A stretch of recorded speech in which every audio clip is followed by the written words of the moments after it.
Hello दोस्तों, welcome and welcome back to my channel. आज की वीडियो में मैं एकदम आसान तरीके का कुर्ती का कटिंग और स्टिचिंग का वीडियो लेके आई हूँ। तो चलिए वीडियो स्टार्ट करते हैं। चलिए, सबसे पहले मैंने फैब्रिक को बीच से फ़ोल्ड किया है। मैंने यहाँ पे 11 इंच इतना रख के फैब्रिक को फ़ोल्ड कर लिया है। तो सबसे पहले हम इसमें लेंथ निकालेंगे। हमें जो भी कुर्ती का लेंथ चाहिए, मेरा यहाँ पे 38 इंच लेंथ चाहिए था और उसमें हमने 2 इंच का मार्जिन रखा और 40 इंच पे मार्क कर लिया। तो हमें जो भी लेंथ चाहिए उसको हम रख के और उतना पे मार्क कर लेंगे। अब कुर्ती का विड्थ निकालेंगे। उसके लिए हमारा जो भी साइज़ है, यानी 32 मेरा यहाँ पे साइज़ है, उसका 4th भाग करेंगे और उसमें 2 इंच का मार्जिन लेंगे। 10 इंच पर देखिए मैंने निशान लगा लिया है। अब उसके बाद हमारा बारी है शोल्डर का। शोल्डर यहाँ पे मैं 6 इंच रख रही हूँ। आर्म होल भी मैंने ऊपर से देखिए यहाँ पे 6 इंच पे मार्क कर लिया है।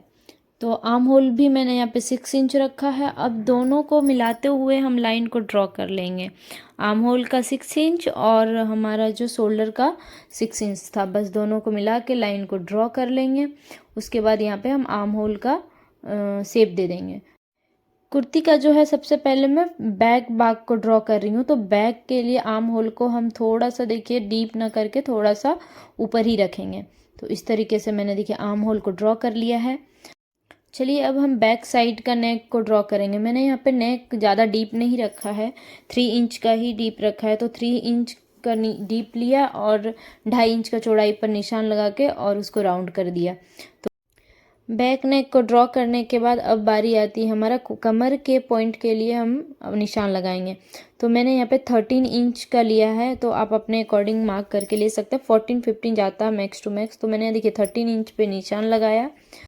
यहाँ पे हमने कुर्ती की जो विड्थ थी वो 10 इंच रखी थी, यानी 32 का आधा 8 और उस पर 2 इंच का मार्जिन रखी थी।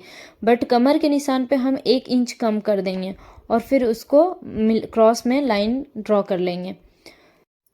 ये हमारा जो पेंसिल था उससे जो हमने ड्रॉ किया था वो दिख नहीं रहा था, तो मैंने मार्कर की सहायता से जो हमारा लाइन ड्रॉ किया हुआ था उसको मैंने यहाँ पे डार्क कर दी हूँ। तो इससे आप लोगों को समझ में आ रहा होगा शेप।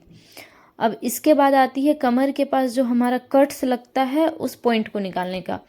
तो उस पॉइंट को आप अंडर आर्म के पास से मार्क कर सकते हैं, माप ले सकते हैं कि कितने पे लगाना है। मैंने यहाँ पे देखिए 17 इंच पे मार्क किया है।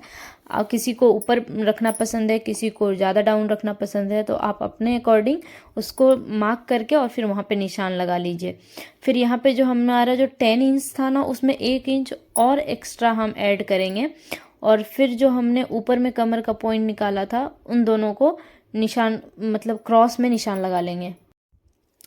अब बस नीचे का जो हमारा लेंथ था उसको भी अब जो बच गया उस पर सीधी लाइन ड्रॉ कर लेंगे। तो हमारा ये देखिए कुर्ती का जो ड्राइंग है ये हमारा कंप्लीट हो गया। तो चलिए, अब इसको हम कटिंग करके निकाल लेंगे। आप अगर बिगिनर हैं तो भी आप इसको अच्छे से देखेंगे तो सीख सकते हैं। तो मुझे कुछ दोस्तों ने बोला था कि आप दीदी आप प्लेन ब्लाउज़ का वीडियो लाइए, तो मैं पहले उनको बता दूं कि आप कुर्ती एक बार ज़रूर ट्राई करें। अगर आप कुर्ती सीख जाते हो तो आप 50% ब्लाउज़ को भी ड्रॉ करना सीख जाएंगे। अब हम वापस से फैब्रिक को फोल्ड करेंगे और उस पर बैक पार्ट को रख के और फिर हम ड्रॉ करेंगे। यहाँ पे देखिए मैं थोड़ी पतली हूँ तो मेरा चौड़ाई में से ही 2 भाग निकल जाता है। तो मुझे ये बेनिफिट मिलती है कि 2 मीटर में ही मेरा जो है अच्छी लेंथ की कुर्ती निकल के आ जाती है। क्या बात है सर, क्या बात है सर, क्या बात, ये बात है। अरे सर क्या बात। चलिए, इस पे अच्छी तरीके से रख के और साइड साइड से मार्कर के सहायता से हम यहाँ पे निशान लगा ले रहे हैं। तो चलिए, ये कंप्लीट हो गया। अब इसको निकाल लेंगे और फिर यहाँ पे जो आर्म होल के पास था उसको हम वापस से ड्रॉ करेंगे, क्योंकि ये बैक का आर्म होल जो होता है थोड़ा सा हमारा मतलब थोड़ा सा कम डीप होता है और फ्रंट का हम थोड़ा ज़्यादा डीप करते हैं। तो देखिए मैंने यहाँ पे थोड़ा सा नीचे से और लिया है और यहाँ पे डीप कर लिया है। और अभी हम इसमें जो है वो नेक का डिज़ाइन नहीं ड्रॉ कर रहे हैं, क्योंकि हम उसको बुकरम की सहायता से बनाएंगे। और इसकी जो है वीडियो मैंने डाल रखी है चैनल पे, तो आप उसको ज़रूर से चेक करें एक बार। और हाँ, मैं डिस्क्रिप्शन में भी दे दूँगी नेक का डिज़ाइन का वीडियो मैंने डाला हुआ है। तो चलिए इस तरीके से मैंने इसको भी कट कर लिया। तो बहुत इजी तरीके से हमारा फ्रंट बैक दोनों रेडी हो गया। अब बैक को देखिए मैं सिंपल तरीके से भी रेडी करना नेक को बता रही हूँ, तो बैक में मैं सिंपल तरीके से रेडी करूँगी और फ्रंट में बुकरम की सहायता से। तो देखिए बैक का जो हमने डिज़ाइन ड्रॉ किया था उसको कट कर लिया। अब वापस से एक फैब्रिक पे हम इसको रखेंगे और सेम जिस तरीके से हम यहाँ ड्रॉ कर रहे हैं उसको देखिए ड्रॉ करके एक पट्टी निकाल लेंगे, क्योंकि हमें पट्टी लगा के इसको फिनिश करना होता है। तो 1.5 इंच चौड़ा इतना पट्टी हमने यहाँ पे कट कर लिया है। तो चलिए हमारा कटिंग कंप्लीट हो गया। अब स्टिचिंग की बारी है, तो चलिए अब स्टिचिंग को देखते हैं। चलिए स्टिचिंग करने के लिए सबसे पहले बैक पार्ट को हम सीधी तरीके से रखेंगे और उसके ऊपर में जो हमने अभी पट्टी निकाली थी उसको उल्टी तरीके से रखेंगे। फिर इसको पिन की सहायता से फिक्स कर लेंगे। फिक्स करना बहुत ज़रूरी है, वरना जो हमारा शेप है उसका फिनिशिंग अच्छा नहीं आएगा। तो इसको फिक्स करने के बाद 1/2 इंच का मार्जिन छोड़ते हुए मैंने यहाँ पे देखिए लाइन ड्रॉ किया है। लाइन जहाँ पे मैंने ड्रॉ किया है बस उसी पर हम सिलाई चला लेंगे। आप चाहें तो इसको और भी तरीके से बना सकते हैं, उड़ेद पट्टी को कट करके और उसको भी लगा सकते हैं, पर अगर आप बिगिनर हैं तो उड़ेद पट्टी ना ट्राई करके आप इस तरीके से शेप में ही पट्टी को कट करें और उसको रख कर फिर उसमें देखिए हमने जो सिलाई चलाई थी उस पर छोटे छोटे कट्स लगाएंगे और इस तरीके से पलट कर भी आयरन करके हम उस पर सिलाई चला सकते हैं। अगर आप आयरन करना नहीं चाहते हैं तो पलटने के बाद जो पट्टी पे है किनारे से पहले पट्टी पर एक सिलाई लगाइए। पट्टी पे सिलाई लगाने के बाद जब इसको हम पलट कर सिलाई लगाएंगे तो हमें आयरन करने की ज़रूरत नहीं पड़ेगी और उससे भी फिनिशिंग आ जाएगी। देखिए अब इसको हम वापस से अंदर की ओर फोल्ड करते हुए और उसके ऊपर से एक बार और से सिलाई चला लेंगे। तो हमारा देखिए ये बैक डिज़ाइन मतलब बैक का नेक का डिज़ाइन बनकर रेडी हो गया। अब जो हमारा पट्टी बच जाता है उसको हाथ से हम तुरपाई कर लेंगे। आप चाहें तो मशीन से भी वापस से चला सकते हैं।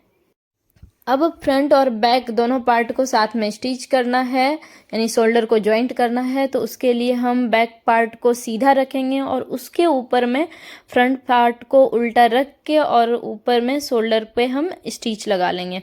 इसको सिक्योर करने के लिए हम डबल स्टिच लगाएंगे। तो चलिए शोल्डर हमारा जुड़ गया है। शोल्डर जोड़ने के बाद अब हम इसमें स्लीव को जोड़ेंगे। मैंने स्लीव के कटिंग और स्टिचिंग का वीडियो अलग से डाल रखी है चैनल पर, उसका लिंक भी मैं आपको डिस्क्रिप्शन में दे दूंगी, तो आप उसको भी एक बार से ज़रूर से चेक करें। तो चलिए स्लीव को जोड़ने के लिए भी हमने पहले बीच का पॉइंट निकाल लिया है।